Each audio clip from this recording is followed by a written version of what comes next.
Assalamualaikum warahmatullahi wabarakatuh. Selamat datang, para pembaca yang budiman. Kali ini, saya akan menceritakan sebuah pengalaman mencekam yang dialami oleh 5 sahabat di sebuah desa kecil di lereng gunung. Apa yang mereka kira sebagai perjalanan biasa berubah menjadi teror yang tak akan pernah mereka lupakan. Semoga kisah ini bisa menjadi pengingat bagi kita semua untuk selalu berhati-hati saat bepergian ke tempat asing. Mari kita simak ceritanya bersama. Dinginnya udara malam di lereng gunung menusuk hingga ke tulang. Kabut tipis menggantung rendah, membungkus jalanan tanah yang sepi. Dari kejauhan, suara lolongan anjing bersahutan, menggema di antara pepohonan yang berdiri tegak seperti bayangan hitam. Di dalam sebuah penginapan sederhana yang terbuat dari kayu, sekelompok orang duduk melingkar di ruang tamu. Lampu temaram menggantung di langit-langit, menyisakan bayangan goyah di dinding. Mereka baru saja tiba setelah perjalanan panjang, lelah namun bersemangat menikmati suasana gunung yang sunyi. Aku kayak ngerasa ada yang ngikutin dari tadi, bisik salah seorang perempuan dengan nada ragu. Ah, perasaanmu aja, sahut yang lain, berusaha menenangkan. Namun, saat suara tawa mereka pecah di udara, tiba-tiba terdengar sesuatu, suara tawa lain, tipis, nyaris berbisik, tapi jelas terdengar di sela-sela mereka. Mereka saling pandang. Tawa itu bukan berasal dari salah satu dari mereka. Hening. Dari luar, angin berembus, membawa suara samar, seperti langkah kaki menyeret di tanah basah. Seseorang menelan ludah. Perjalanan yang awalnya hanya liburan biasa kini terasa berbeda. Ada sesuatu di tempat ini. Sesuatu yang tak terlihat, tapi jelas sedang mengawasi mereka. Malam itu, di sebuah desa kecil di lereng gunung, 5 orang sahabat berkumpul dalam perjalanan mereka. Mereka adalah Arif, pria yang selalu penasaran dan gemar menceritakan pengalaman anehnya, Dani, yang sering mencoba menenangkan suasana dengan sikap santainya, Rini, yang paling penakut dan mudah panik, Sari, yang lebih suka berpikir logis dalam menghadapi situasi, dan Fajar, sosok paling pendiam namun selalu mengamati keadaan dengan tajam. Perjalanan mereka berawal dari rencana liburan singkat ke pegunungan, tanpa niatan untuk menginap. Namun, kondisi di jalan memaksa mereka mencari tempat bermalam di desa kecil yang berada di jalur menuju puncak. Desa itu bernama Ngadiman, desa sunyi dengan udara dingin menusuk dan rumah-rumah kayu yang tampak tua, seakan menyimpan banyak kisah yang tak diceritakan. Saat mereka tiba, suasana desa terasa berbeda dari yang mereka bayangkan. Tak banyak penduduk yang terlihat, hanya beberapa rumah dengan lampu redup menyala. Udara terasa semakin dingin, dan kabut mulai turun, menghalangi pandangan ke jalanan berbatu yang mereka lalui. Mereka akhirnya menemukan sebuah penginapan kecil yang tampak sederhana, dengan papan kayu tua di depannya bertuliskan, Penginapan Bumirah. Seorang wanita tua dengan wajah keriput dan senyum samar menyambut mereka di depan rumahnya. Mau menginap, nak? Suara Bumirah lirih, tapi cukup jelas di tengah keheningan. Arif mengangguk. Iya, Bu. Bisa. Bu Mirah menatap mereka satu persatu, seolah menilai sesuatu. Bisa, tapi kamar yang kosong cuma yang di belakang, katanya pelan. Tanpa banyak pikir, mereka setuju. Penginapan itu lebih mirip rumah penduduk biasa daripada penginapan pada umumnya. Bangunannya terbuat dari kayu, dengan ruang tamu kecil yang hanya berisi kursi panjang dan meja reot. Lorong sempit menghubungkan ruang depan dengan kamar-kamar di bagian belakang, sementara dapur berada di ujung rumah, berbatasan langsung dengan kebun yang gelap. Saat mereka masuk ke kamar masing-masing, perasaan tak nyaman mulai merayapi mereka. Dinginnya udara seolah menembus dinding kayu tipis, membawa aroma lembab dan anyir yang samar. Tapi, yang paling aneh adalah suasana rumah itu sendiri. Terlalu sepi. Terlalu sunyi. Fajar yang pertama kali menyadarinya. Kok rasanya kayak, kita bukan satu-satunya yang ada di sini, gumamnya lirih. Arif hanya tersenyum kecil, mencoba menganggap itu hanyalah perasaan Fajar yang terlalu peka. Tapi, dalam hatinya, ia juga merasakan hal yang sama.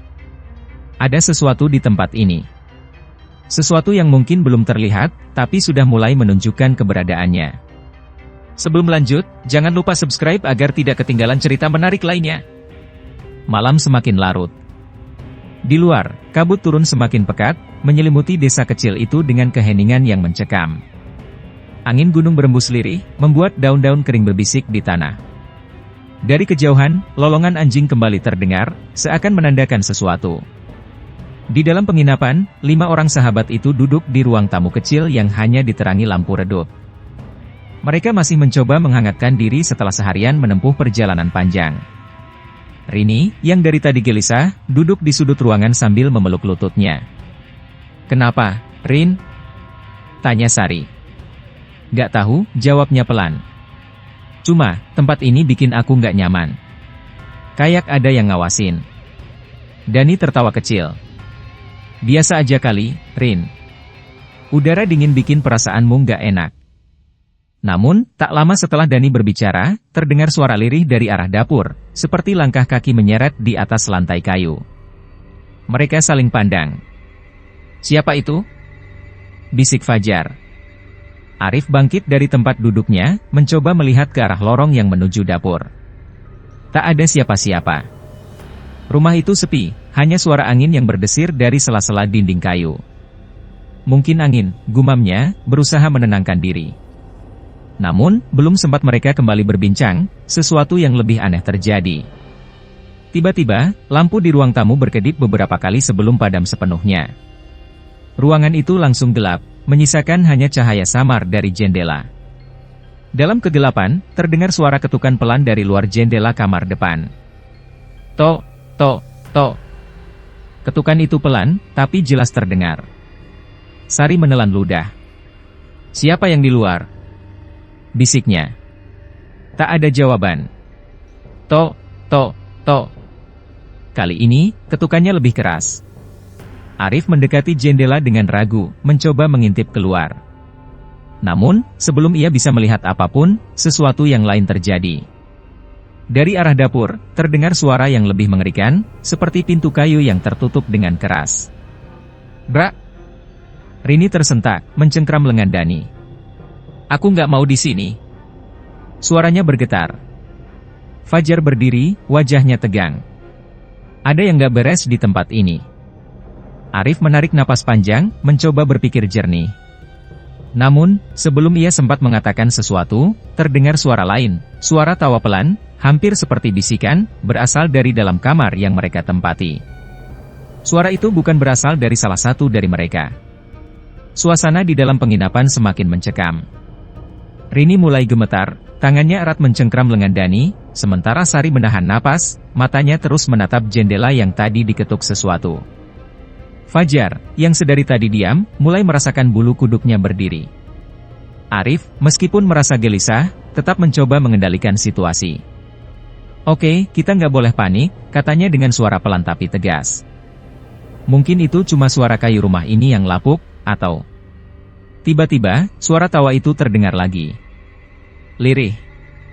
Tipis. Tapi jelas ada. Rini langsung menutup telinganya. "Itu bukan suara kita. Itu bukan suara kita." Ia berulang kali menggumam, hampir menangis. Dani berdiri dengan wajah pucat. "Dengar, aku nggak tahu ini apa, tapi kita harus periksa." Arif mengangguk, meskipun hatinya enggan. "Aku sama Dani cek ke kamar, yang lain tetap di sini." Dengan langkah hati-hati, mereka berjalan menuju kamar yang masih gelap gulita. Arif membuka pintunya perlahan. Udara di dalam terasa lebih dingin, seperti ada sesuatu yang menghisap hangatnya ruangan. Saat mereka masuk, tak ada apa-apa. Hanya kasur dengan selimut yang berantakan, jendela yang sedikit terbuka, dan lemari tua di pojokan. Arif menelan ludah. "Oke, gak ada apa." "Brak!" Lemari tua di sudut kamar tiba-tiba bergetar, seakan ada sesuatu di dalamnya. Dani melangkah mundur. "Jangan buka." Tapi Arif sudah bergerak. Dengan tangan gemetar, ia menggapai gagang lemari itu dan menariknya pelan. Engsel tua berdecit, memperdengarkan suara nyaring yang menusuk telinga. Saat lemari terbuka sepenuhnya, mereka terpaku. Di dalam, hanya ada tumpukan kain lusuh dan barang-barang lama. Tapi yang membuat jantung mereka hampir berhenti adalah sesuatu yang lain. Di balik tumpukan kain itu, ada sepasang tangan kecil yang mencuat, pucat dan kaku, seperti milik seorang anak kecil. Mereka berdua melompat mundur. Dani menahan napas. Arif, kita keluar. Tanpa banyak bicara, mereka berbalik dan berlari keluar kamar. Tapi saat mereka hendak kembali ke ruang tamu, bra! Pintu kamar tiba-tiba tertutup sendiri dengan keras. Rini menjerit dari ruang tamu. Kalian kenapa? Kenapa pintunya tertutup? Dari dalam kamar, Arif dan Dani mencoba menarik pintunya, tapi seperti ada sesuatu yang menahannya dari luar. Di tengah kepanikan, suara di dalam lemari kembali terdengar. Seperti tarikan napas panjang. Di luar kamar, Fajar langsung berlari untuk membantu. Dengan sekali hentakan, ia menarik pintu hingga terbuka. Arif dan Dani buru-buru keluar, wajah mereka pucat pasi. Kita harus keluar dari sini, kata Arif cepat. Sekarang juga. Namun, sebelum mereka sempat melangkah lebih jauh, suara ketukan dari jendela terdengar lagi. Tok, tok, tok. Kali ini, lebih cepat. Lebih mendesak. Dan sesuatu mulai menampakkan diri di balik kaca jendela, sesuatu yang tak seharusnya ada di dunia ini. Cerita makin seru. Subscribe dulu supaya tetap update dengan kisah-kisah menarik lainnya. Tok, tok, tok. Ketukan di jendela semakin cepat dan keras, seakan-akan sesuatu di luar sana ingin masuk dengan paksa. Rini menjerit, tubuhnya gemetar hebat di sudut ruangan. Sari menutup mulutnya, takut suara napasnya terdengar oleh apapun yang ada di luar sana. Arif memberanikan diri untuk melihat ke jendela. Cahaya lampu minyak yang redup membuat bayangan di luar terlihat samar, tapi semakin lama ia menatap, semakin jelas wujudnya. Sebuah sosok berdiri di luar.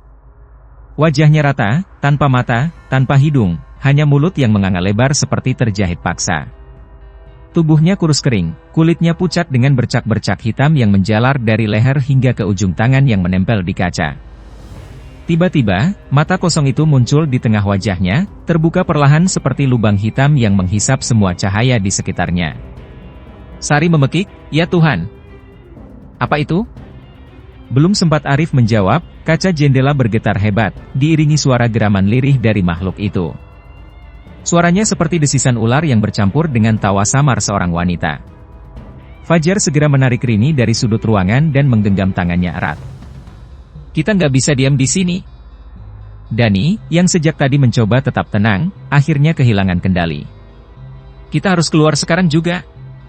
Tapi saat mereka berlari ke pintu utama, bra! Pintu itu terbanting sendiri, seakan ada kekuatan besar yang menahannya dari luar. Kita terkunci! Teriak Sari, panik. Dari belakang, suara aneh kembali terdengar. Kali ini dari dalam rumah. Langkah kaki. Tapi bukan langkah biasa. Suara itu terdengar seperti sesuatu yang diseret, pelan, berat, dan menghantam lantai kayu dengan ritme yang mengerikan. Sari melirik ke lorong menuju kamar mereka. Napasnya tercekat. Di sana, di kegelapan lorong, sesuatu mulai bergerak. Sosok nenek tua yang membungkuk dengan tongkat besar perlahan muncul dari bayang-bayang. Pakaiannya lusuh, rambutnya panjang menjuntai menutupi separuh wajahnya yang keriput. Mulutnya berkomat-kamit, menggumamkan sesuatu yang tak bisa dipahami. Arif mundur perlahan. Bu Mirah. Sosok itu tersenyum, senyum yang seharusnya tak pernah ada di wajah seorang manusia. Senyum yang terlalu lebar, memperlihatkan gigi-gigi hitam yang tajam. Sudah lama, tidak ada tamu, suaranya parau, seperti datang dari tenggorokan yang kering. Dani menarik tangan Arif. Kita harus keluar, sekarang. Namun, sebelum mereka bisa bergerak, sosok nenek itu tiba-tiba melompat ke arah mereka dengan kecepatan yang tak masuk akal. Rini menjerit paling kencang. Fajar, dengan refleks cepat, meraih kayu dari samping meja dan mengayunkannya. Bra! Tepat mengenai dada nenek itu. Tapi, alih-alih tumbang, tubuhnya hanya terdorong sedikit, lalu kembali tegak. Nenek itu tertawa, suara tawanya menggema ke seluruh ruangan. Dari luar, makhluk di jendela semakin liar menghantam kaca. Dani berteriak, Arif! Pikirkan sesuatu. Cepat! Arif teringat sesuatu, doa. Ia langsung berseru, semua ikut baca doa. Cepat! Dengan suara gemetar, mereka mulai mengucapkan doa-doa yang mereka ingat. Saat itu juga, ruangan mulai bergetar. Makhluk di jendela mencakar kaca dengan liar, suaranya melengking kesakitan. Nenek tua itu mulai berteriak marah, tubuhnya bergetar, tangannya yang keriput meraih kepala Arif. Tapi Arif tetap melantunkan doa dengan suara semakin keras. Dan kemudian, brak! Lampu minyak meledak sendiri, membakar kain di meja, menciptakan kobaran api yang tiba-tiba menerangi ruangan. Dalam sekejap, makhluk-makhluk itu menghilang, lenyap seperti asap yang tertiup angin. Pintu depan terbuka dengan keras, seperti dilempar oleh kekuatan tak terlihat. Tanpa pikir panjang, mereka berlari keluar secepat mungkin. Udara malam yang dingin langsung menyergap mereka, tapi mereka tak peduli. Mereka terus berlari, menjauh dari penginapan itu. Meninggalkan tempat yang hampir saja menelan mereka hidup-hidup. Mereka terus berlari, menerjang kabut pekat yang menyelimuti jalanan desa. Nafas mereka tersengal, dada mereka terasa sesak oleh dinginnya udara malam yang menusuk. Rini masih menangis terisak, tubuhnya lemas nyaris terjatuh jika saja Sari tak menggenggam tangannya erat. Di belakang, penginapan tua itu masih berdiri, gelap dan sunyi seperti semula. Namun kini, tak ada lagi suara ketukan, tak ada lagi tawa menyeramkan, dan tak ada lagi sosok nenek tua yang menyeringai di lorong. Hanya keheningan yang menelan tempat itu. Mereka terus berjalan tanpa henti hingga sampai di lapangan terbuka, tepat di pusat desa. Di sana, beberapa rumah penduduk masih memiliki lampu yang menyala, tanda bahwa mereka tidak benar-benar sendirian di tempat ini. Arif membungkuk, bertumpu pada lututnya, mencoba mengatur napas. Dani jatuh terduduk di atas tanah berdebu, matanya kosong menatap ke belakang, ke arah jalanan yang baru saja mereka tinggalkan.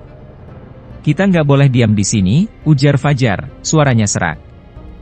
Kita harus cari orang. Harus keluar dari desa ini secepat mungkin. Mereka saling berpandangan, masih diliputi ketakutan.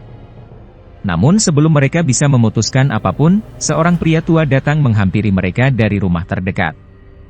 Kalian dari mana malam-malam begini? Tanya pria itu dengan suara berat. Arif menelan ludah. Kami, dari penginapan di atas, penginapan Bumirah. Pria tua itu seketika membelalakan mata. Ekspresinya berubah drastis, dari ramah menjadi penuh keterkejutan, atau ketakutan. Kalian bilang apa? Suaranya bergetar. Dani mengangkat wajahnya, lelah. Kami menginap di sana, tapi ada yang aneh. Pria itu menggeleng pelan, seakan tak percaya. Nak, kalian pasti salah tempat. Penginapan Bumirah itu, sudah tutup sejak bertahun-tahun lalu. Sari mencengkram lengan Rini, sementara Arif merasakan hawa dingin kembali menjalar di tubuhnya. Tapi, kami bertemu dengan Bumirah, desisnya. Pria tua itu semakin pucat. Bumirah sudah meninggal lebih dari 10 tahun lalu. Keheningan merayap di antara mereka. Fajar akhirnya bersuara, dengan nada lirih, hampir tak terdengar. Lalu, siapa yang menginapkan kami tadi malam? Pria tua itu tak menjawab. Ia hanya menatap mereka dalam-dalam, sebelum akhirnya berkata, kalian harus segera pergi dari sini. Tanpa bertanya lebih lanjut, mereka menurut. Pria itu mengantarkan mereka ke sebuah rumah lain di pinggir desa, tempat seorang pemuda dengan mobil sewaan bersedia mengantar mereka turun ke kota. Saat mobil mulai bergerak, mereka masih belum bisa berbicara satu sama lain. Terlalu banyak pertanyaan, terlalu banyak hal yang tak bisa dijelaskan. Namun satu hal yang mereka tahu pasti, mereka selamat. Dan mereka tak akan pernah kembali ke desa itu lagi. Klik tombol subscribe sekarang juga, biar nggak ketinggalan cerita-cerita seru berikutnya. Beberapa hari setelah kejadian itu, mereka masih belum bisa melupakan apa yang terjadi di desa kecil di lereng gunung itu. Meskipun sudah kembali ke kehidupan mereka yang biasa, bayangan dari malam itu terus menghantui mereka, terutama saat suasana sedang sepi atau gelap. Rini masih sering terbangun tengah malam, merasa ada sesuatu yang mengawasinya dari sudut kamar. Sari mulai lebih sering berdoa, berharap bisa menghapus ingatan akan sosok yang ia lihat di jendela. Dani mencoba mengalihkan pikirannya dengan bekerja lebih giat, tapi setiap kali ia sendiri, suara tawa samar itu seolah kembali terngiang di telinganya. Fajar, yang selama ini dikenal sebagai orang paling tenang, kini menjadi lebih pendiam. Ada sesuatu yang tidak ia katakan, sesuatu yang membuatnya merasa bahwa semua belum benar-benar selesai. Namun, Arif adalah yang paling gelisah di antara mereka. Ia tahu ada sesuatu yang masih belum terjawab. Rasa penasaran membawanya kembali mencari informasi tentang desa itu. Ia mencoba mencari catatan sejarah, berita lama, bahkan bertanya pada orang-orang yang mungkin tahu. Hingga akhirnya, ia menemukan sesuatu yang membuat darahnya membeku. Sebuah artikel tua dari arsip koran lokal, bertanggal hampir 20 tahun yang lalu. Kebakaran misterius di penginapan lereng gunung, pemilik dan 5 tamu ditemukan tewas. Arif membaca lebih lanjut, matanya menelusuri setiap kata dengan jantung berdegup kencang. Penginapan Bumirah, yang dikenal sebagai tempat singgah bagi para pendaki, terbakar habis dalam kejadian tragis yang masih menyisakan banyak misteri. Pemiliknya, Mirah, serta 5 orang tamu yang menginap malam itu, ditemukan tewas dengan kondisi mengenaskan. Tidak ada saksi yang mengetahui bagaimana kebakaran bisa terjadi, dan anehnya, tidak ada tanda-tanda bahwa mereka mencoba melarikan diri. Api seakan membakar dari dalam, meninggalkan tubuh mereka tanpa jalan keluar. Arif menggigit bibirnya, bulu kuduknya meremang. 5 tamu. Sama seperti mereka. Tangannya gemetar saat menggulir ke bagian akhir artikel. Ada satu kalimat terakhir yang seketika membuatnya ingin melempar ponsel dan melupakan semua ini. Menurut beberapa warga sekitar, ada keanehan yang terus terjadi sejak kebakaran itu. Mereka mengaku masih sering melihat penginapan itu berdiri di tempat yang sama, dengan lampu yang menyala di dalamnya, meskipun bangunan itu sudah lama rata dengan tanah. Arif terdiam. Ia menatap layar ponselnya lama, sebelum akhirnya menutup artikel itu. Ia ingin percaya bahwa semua sudah berakhir. Bahwa mereka benar-benar telah pergi dari tempat itu. Namun, jauh di dalam hatinya, ia tahu. Mereka tidak pernah benar-benar meninggalkan penginapan itu. Demikianlah kisah ini berakhir, tapi bayang-bayangnya mungkin masih tertinggal di benak kita. Ada tempat-tempat yang seharusnya tidak dimasuki, ada rahasia yang lebih baik dibiarkan tersembunyi. Semoga cerita ini bisa menjadi pelajaran bagi kita semua agar selalu waspada, terutama ketika berhadapan dengan hal-hal yang tak bisa dijelaskan oleh logika. Terima kasih telah menyimak hingga akhir. Wassalamualaikum warahmatullahi wabarakatuh.